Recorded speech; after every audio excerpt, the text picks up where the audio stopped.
Hey everybody, C.Note here, and welcome to DOPEamine, the show that is all about mental health empowerment. Sometimes I have a joke, sometimes I don't, and I don't, so we're just going to keep going. Today I want to talk about comparison, because we often hear the quote, comparison is the thief of joy, but I want to offer a slightly different perspective on how we can approach comparison, namely when it comes to competition and skill development. So let's hit the button and do the thing on DOPEamine. Let's go. Drums, please.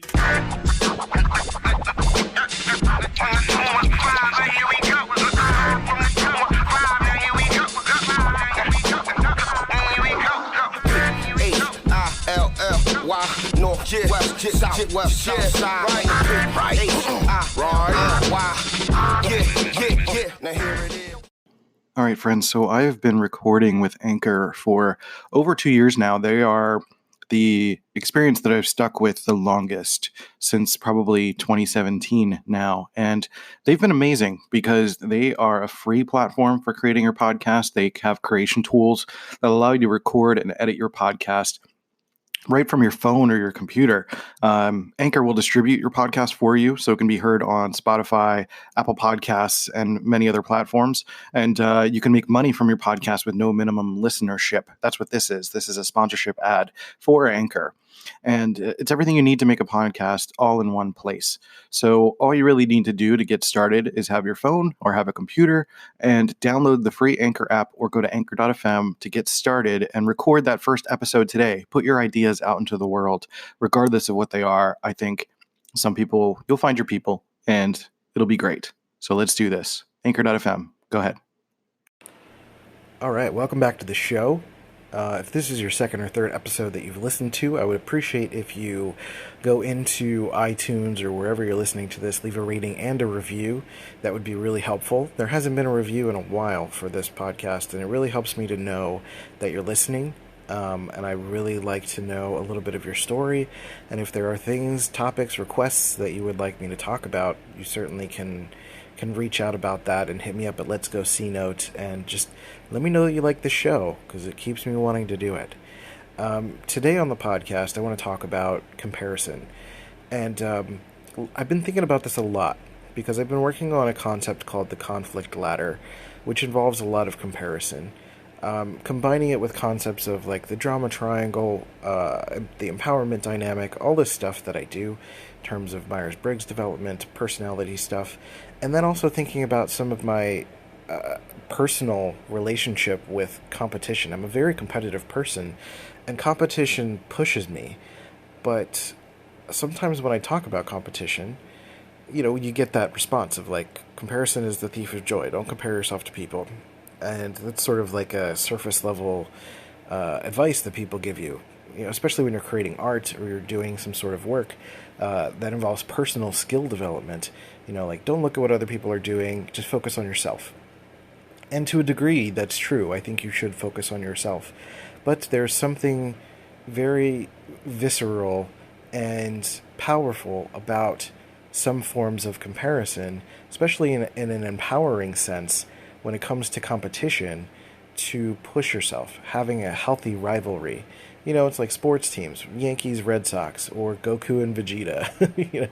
I think about that. Or like Starfleet and the Romulans. There are balancing points of how people push each other. There are artists who throughout history have had little groups or cliques of people that push each other. Or you think about there have been like improv groups at like Second City, and they push each other. And a lot of people who are in the same class end up becoming famous because they pushed each other. They're consistently comparing to one another, comparing notes, not necessarily comparing holistically who I am to who they are, but looking at something that they've done and said like, oh, okay, how can I push that idea? How can I make that a little bit better? How can I make that more interesting? And do that in my way, which is really what I think the healthy use of competition is all about, the healthy use of comparison. So in my view, I think comparison splits at a certain point, and it splits depending on your outlook of yourself as a person. So if you're understanding who you are and you have a healthy sense of self, then you can go towards competition because you're trying to improve who you are. You're trying to improve your skill set and what you're trying to do for the world. Whereas if you go towards drama, you go towards this place of wanting to be to feel a certain way versus being a certain way, or thinking that you're a certain way versus being a certain way, then you might be prone to shortcuts, to destruction, to taking any means necessary to feel a sense of self-inflation of your comparison to others. So comparison can have this, this dichotomy of good or bad, or healthy and dramatic, depending on how you approach it. And I think that depends on your sense of self. So there's a couple ways to look at things. There's a great TED Talk by Caroline McHugh, I think her name is. It's one of my favorite TED Talks. She talks about all sorts of concepts around persona, sense of self, and one of the areas that she discusses is comparison, and how we compare ourselves through a sense of inferiority or superiority, or what she calls interiority. So superiority being, this inflated sense of self. That may be actual. You may have actual superiority over someone, meaning you may have a greater sense of skill, a greater ability to someone. And usually if there's a sense of superiority, that means you're not competing. You're not competing in the appropriate space. Like, you may need to level up and go to a next level of skill development, find new people, new teams to rival and play against, or you might need to move up from level 1 to level 2, basically, whatever it is that you're dealing with. And you may be avoiding moving up because then you're going to become a rookie again, or you might have to test yourself and find that you're not as good as you thought you were, or at least in this new pool of people, you're going to have to go back to the beginning in a lot of ways. And that's a hard feeling for our ego to handle, for our ego to take. So feeling a sense of superiority may be that you're not moving up as much as you need to, or you may just have some sort of psychological sense that you're better than other people, and may need to to test yourself to figure out where you actually lie or where you actually stand. Inferiority is the same thing, but in the opposite sense, that if you are actually inferior, that means you may need to move down a notch. You may need to do some skill development at a lower level of whether or not you're actually, if you're doing art or building something or trying to learn a practice, that if you've moved up and you get demolished by the competition, that means you're not ready for that yet. That doesn't mean that you're inferior holistically. It just means that's not where you are. And a lot of this is about assessing where you are. And we'll get to that in a second. If you're feeling inferior and are not actually inferior, you may be afraid of testing yourself to fear validation of some sense of inferiority. So an avoidance of actual competition. When I was a kid, I used to, I've always felt that I've valued my intelligence, and if I were to, when I was in school, if I were to take tests and I would not do very well because I was not a very good test taker because of my ADHD, I would feel stupid, and because I would feel stupid and I didn't want to feel stupid, I often just said I didn't care, and I would avoid. I would just do the bare minimum, and I would avoid testing myself at all, out of fear of validating my sense of inferiority, and so that's really where inferiority comes from. And sometimes someone who's feeling inferior may try to take shortcuts or cheap shots to find a way to create a temporary sense of superiority or comparison, when you really just need to get back to work and get back to where you need to do the work. So interiority, what she talks about, is this sense of self. Interiority is this strong sense of who you are as a person, to understand that you're competing with your previous self, right? Who you are, who you were, and where you are. To be able to assess properly where you are. I think Michael Jordan was exceptionally good at this. I think Michael Jordan, we started watching The Last Dance on Netflix, which is a documentary based on the 97 season, basically the last season of the Bulls dynasty. And Michael Jordan was really good at knowing when he needed to move up or move back.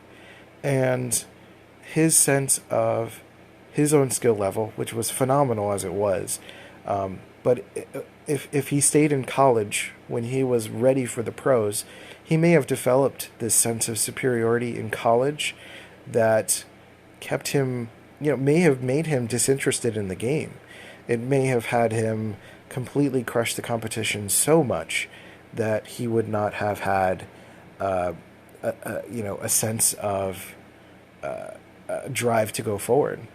I think the challenge for him is that there was nothing above the pros and that he wanted to keep going. If he had a chance to keep going, he would have. But even so, when he got injured, he would go back to college and he would do one-on-one games, two-on-two games, three-on-three, and work his way back up. He was really good at assessing the actuality of where he was. So if he was injured, he felt like he could play in the pros and he wanted to keep going. But he knew that he wanted to test where he was.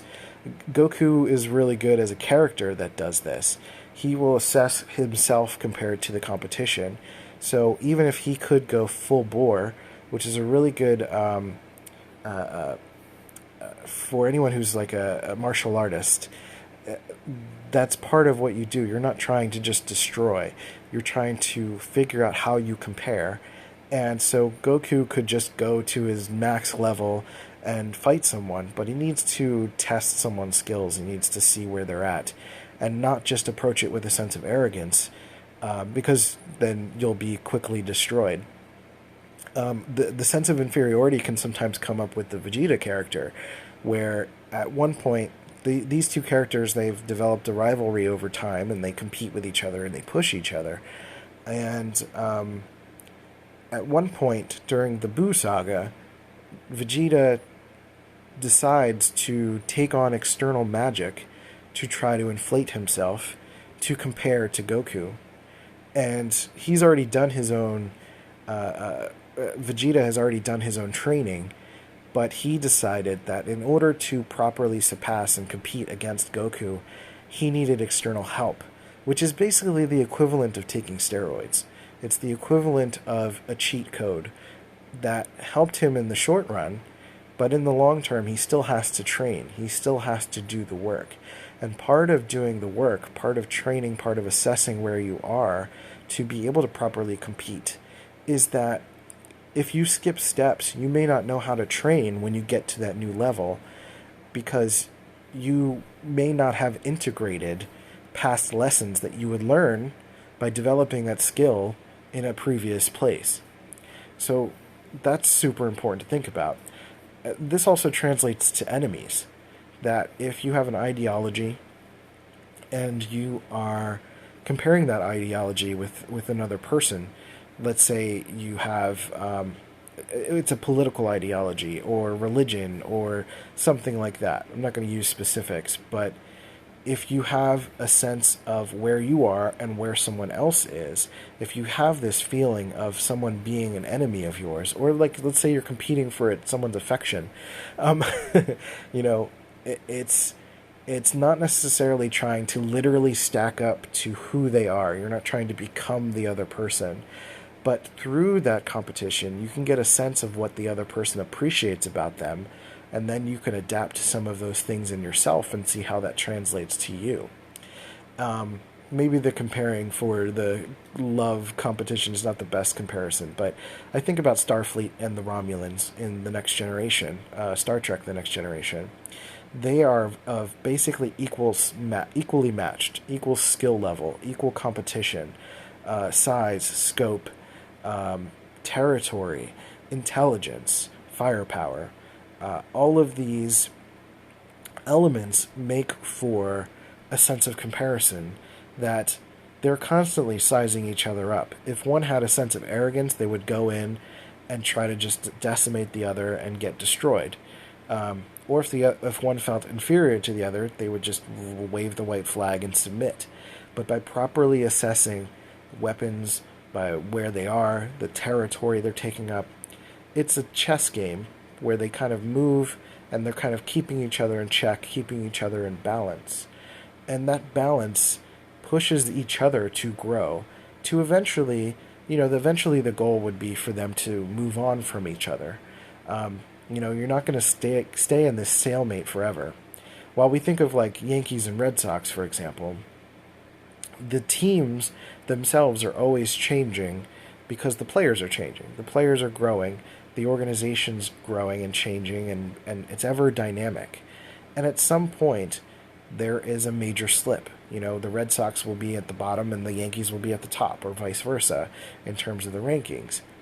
In terms of like Romulans and Starfleet, a slip up like that is going to lead to probably the annihilation of the other side. So that comparison, that those having enemies in direct opposition to one another, they're not always constantly fighting one another. But because they're pushing each other, they can actually have improvement over their own individual domains. Starfleet improves their technology, Romulans improve their technology, and therefore they can support or take over or whatever they want to choose to use their skills for, to be able to translate that into other things and to be able to grow as individual entities. Because if they're always being responsive, then they're just kind of waiting for what the next move is, as opposed to continuing to explore, continuing to do their own thing, right? So you meet on the field, right? You meet on the place where you're going to compete, but when you're going back to your own space, you're developing and competing against yourself. I'm going to end this with sharing that there is this Rubik's Cube documentary. It's like 40 minutes, where there's these two kids, Felix and Max, that are competing over speed cubing. It's like speed Rubik's Cube solving. And it's this whole worldwide competition. There are all sorts of experts, and they can go amazingly fast in solving these Rubik's Cubes. And these two push each other, and they have a healthy competition. They're friends. And but when they meet and they're competing, they're focused on themselves. They want to do the best that they can for themselves, and there's no broken bones. Nothing's they're not hurting each other. But that comparison, that competition, pushes each other, and if someone surpasses them, they focus on that person, and then they keep moving forward, right? So again, you're using these times, you're using these accolades, you're using high scores, you're using rankings, you're using anything that's a point of comparison to push yourself. It's not about tearing down the other person. It's about lifting up, your sense of self, what you believe in, what you want to work towards, what you want to create for yourself, and using these comparison points, these rivalries, these enemies, as ways of you to have checkpoints, of goals, of a semblance of skill level that you need to reach. And the only way that you're going to be able to properly push yourself is to properly assess where you are and compare that to where they are. Because if you're evenly matched, then that's your competition. That's who you're going to work with and work towards and work against. And the idea is to move to the next level. You support each other, whether that's directly or indirectly, to move to the next level. At one point, you're going to surpass each other or splinter and move off to different things. But it's kind of like moving through waves of traffic.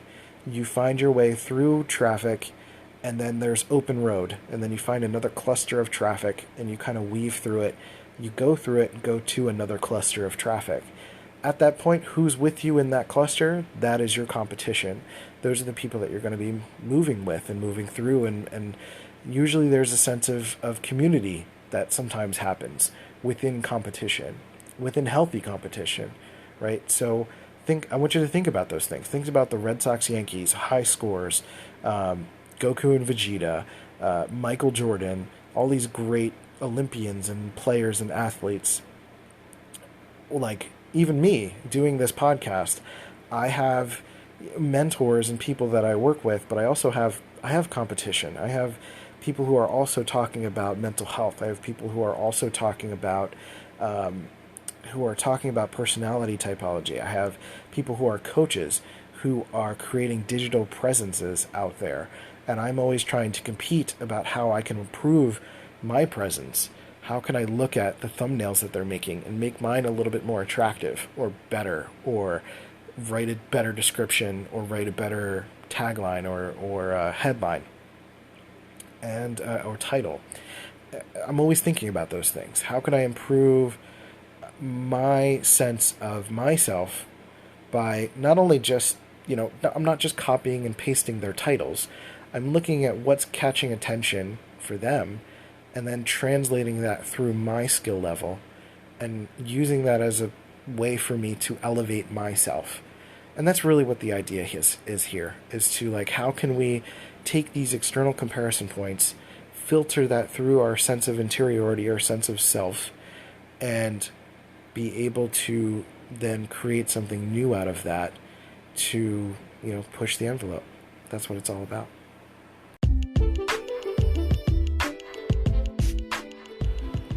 So I want to thank you guys for listening to this episode. It really means a lot for me. Right now I'm thinking a lot about competition. I really love competition shows. I've always loved, like, strongman competitions. I've been watching the Ultimate Beast Master. I think that's the name of the show. There's also a show on Netflix called Strong. I love, like, physical competitions. And the Titan Games is also really great. I love that stuff. I love sports. I love baseball. I love watching hockey, stuff like that. And even if you don't watch sports, if you're an artist or a creator, I think, competition and comparison is healthy if you come from a healthy framework, right?